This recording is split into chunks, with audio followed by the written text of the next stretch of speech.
meditação, leitura do Santo Evangelho, se encontra no Evangelho segundo São Lucas, capítulo 2. Vamos ler os versículos 22 até o versículo 32, destacando que Jesus glorifica a sua igreja. Lucas 2, 22 até 32. Chegou o dia em que Maria e José, o dia de Maria e José cumprirem a cerimônia de purificação, conforme manda a lei de Moisés. Então eles levaram a criança para Jerusalém, a fim de apresentá-la ao Senhor. Pois está escrito na lei do Senhor: todo o primeiro filho será separado e dedicado ao Senhor. Eles foram lá também para oferecerem sacrifício 2 rolinhas ou 2 pombinhos, como a lei do Senhor manda. Em Jerusalém morava um homem chamado Simeão. Ele era bom e piedoso e esperava a salvação do povo de Israel. O Espírito Santo estava com ele, e o próprio Espírito lhe tinha prometido que, antes de morrer, ele iria ver o Messias enviado pelo Senhor. Guiado pelo Espírito, Simeão foi ao templo. Quando os pais levaram o menino Jesus ao templo para fazer o que a lei manda, Simeão pegou o menino no colo e levou-o a Deus e disse: agora, Senhor, cumpriste a promessa que fizeste, e já podes deixar esse teu servo partir em paz, pois eu já vi com os meus olhos a tua salvação, que preparaste na presença de todos os povos, uma luz para mostrar o teu caminho a todos os que não são judeus e para a glória do teu povo Israel. Deus abençoe o nosso meditar. Sabemos e cremos, conforme diz a palavra de Deus, que o Espírito Santo nos orienta. Certamente nós gostaríamos de morar em um país que fosse, digamos aí, perfeito. País glorioso, governo bom, inteligente, poderoso, sábio, amoroso, povo da mesma forma, trabalhador, recebendo bem, todos com casarão, carrão, um país, um bom clima. Todos nós gostaríamos de morar num país assim. E os outros países iriam olhar para esse país e dizer: puxa, que país glorioso, que país bonito. E iriam querer, quem sabe, morar lá também nesse país. Esse país existe, não está em um lugar só, mas pessoas que pertencem a esse país vivem espalhados pelo mundo inteiro. Trata-se da Santa Igreja Cristã, da comunhão dos santos. Trata-se daquela igreja gloriosa que fala Paulo lá em Efésios, capítulo 5, versículos 26 e também, versículo 25 e versículo 27. Dizendo que Cristo amou a igreja e deu a sua vida por ela, no versículo 27, fez isso para trazer para perto de si a igreja em toda a sua beleza. Uma igreja perfeita, sem manchas, sem rugas ou qualquer outro defeito. Assim é a igreja de Cristo, já neste mundo. Igreja que é constantemente perdoada dos seus pecados. Claro, pelo processo do arrependimento, confissão, que fizemos aqui no início. A absolvição, a declaração de perdão de fato, é prometido e se cumpre no Novo Testamento.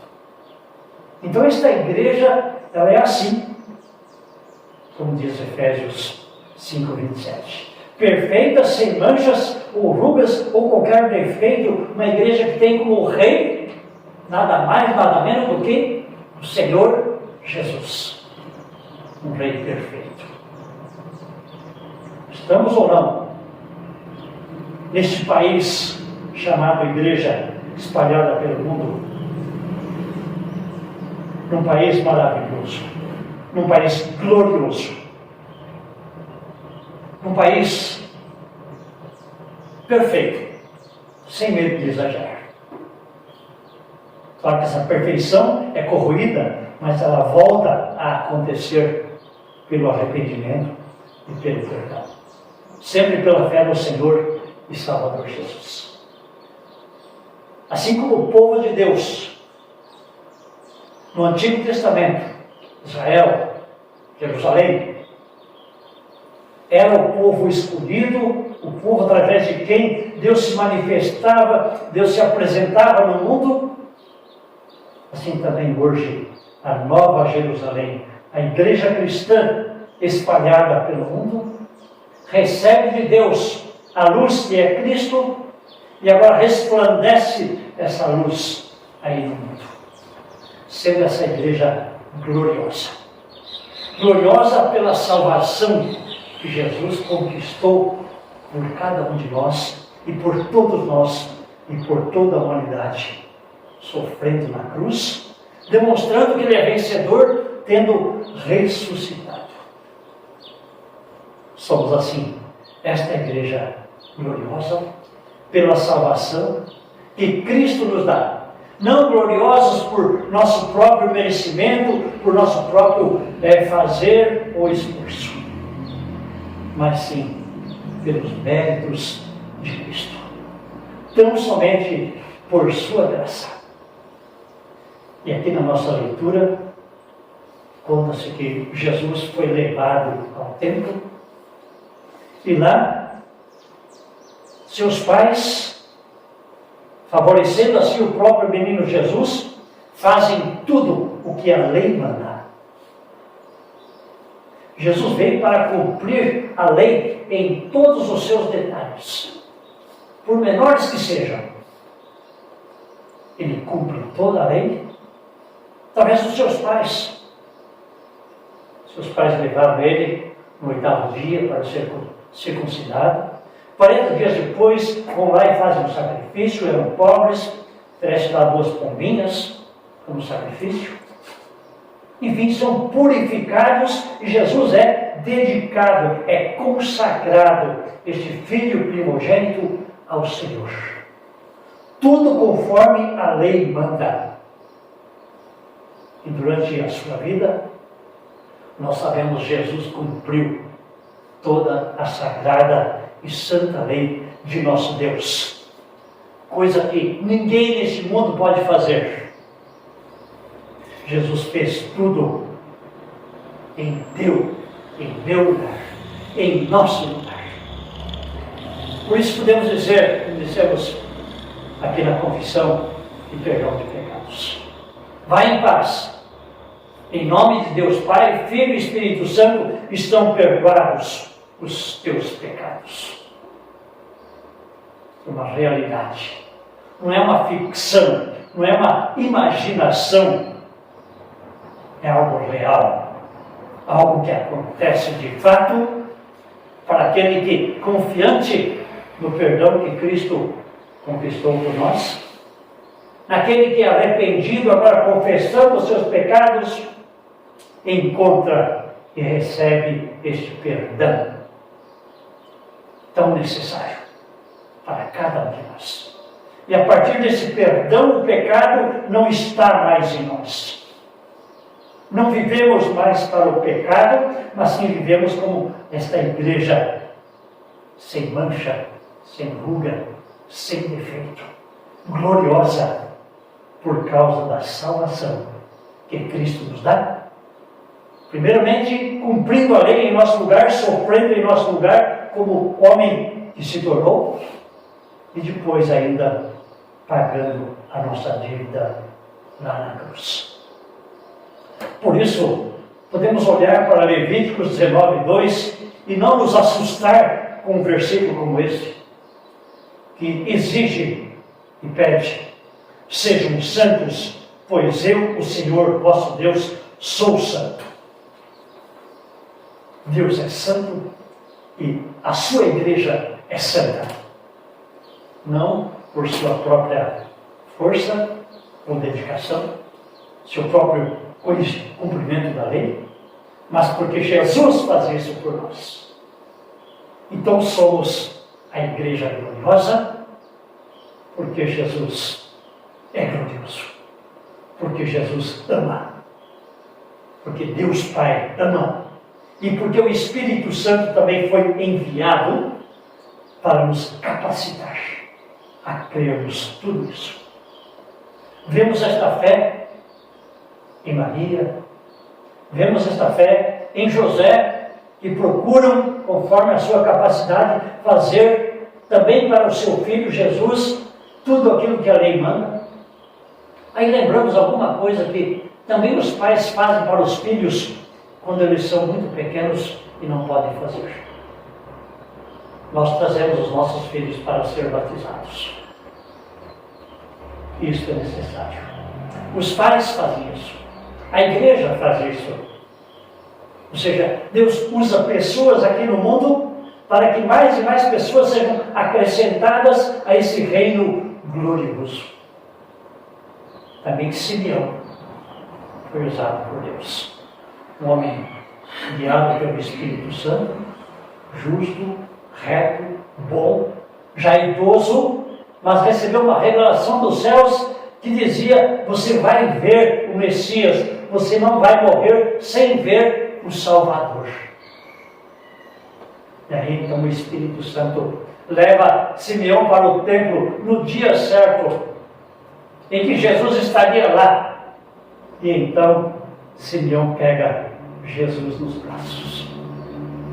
Simeão se alegra e entoa, compõe e entoa aquele lindo canto que nós temos na nossa liturgia, aí logo após a Santa Ceia. Quando dizemos: agora, Senhor, despedes em paz o teu servo, que está na linguagem de hoje, um pouquinho diferente. Mas agora, Senhor, cumpriste a promessa que fizeste, e já podes deixar esse teu servo partir em paz, pois eu já vi com os meus próprios olhos a tua salvação, que preparaste na presença de todos os povos uma luz para mostrar o teu caminho a todos os que não são judeus e para dar glória a teu povo de Israel. Nós somos o povo de Israel. Nós somos a nova Jerusalém. Esta igreja gloriosa, que é gloriosa aos olhos do mundo por estar pura, sem mácula, sem defeito, sem rugas. E muitos dos de fora, que ainda não pertencem a esta igreja gloriosa, a este reino glorioso, querem entrar, querem fazer parte deste reino glorioso. Simeão viu que a salvação era para todos os povos, não só para Jerusalém ou Israel naquela ocasião. E Simeão agradece a Deus, fazendo essa bela confissão. Agora ele pode partir em paz porque já viu o Salvador. Nós também podemos ir em paz. E estamos indo em paz nesta jornada da vida para a vida eterna. Vamos em paz, vamos alegres, vamos purificados e estaremos no céu, no reino eterno do Senhor Jesus, porque Ele salva a sua igreja, porque Ele conduz esta sua igreja. atuando na pessoa do Espírito Santo em cada um de nós, em pais que trazem os seus filhos para a igreja, na igreja como um todo, que é gloriosa, que traz também outros que estão nas trevas para dentro deste reino.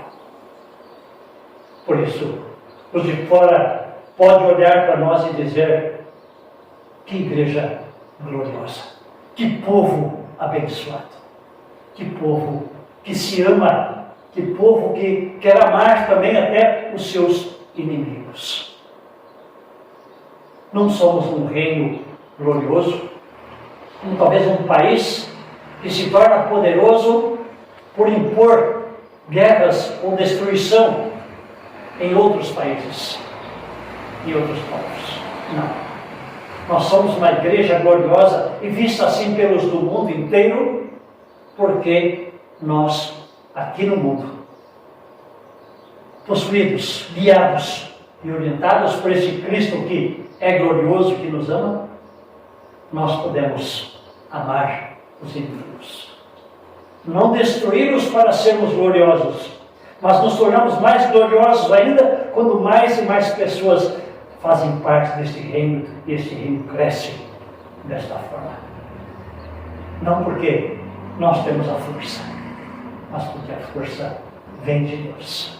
Porque estamos animados, porque estamos contentes e Jesus está conosco no colo.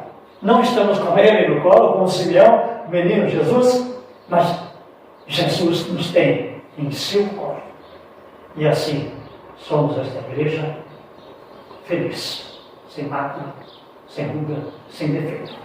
Com dificuldades, não podemos negar isso. Mas mesmo assim, e acima de tudo, abençoados em paz. Dizendo como Simeão: agora eu estou indo em paz. Porque temos a salvação. Que assim seja.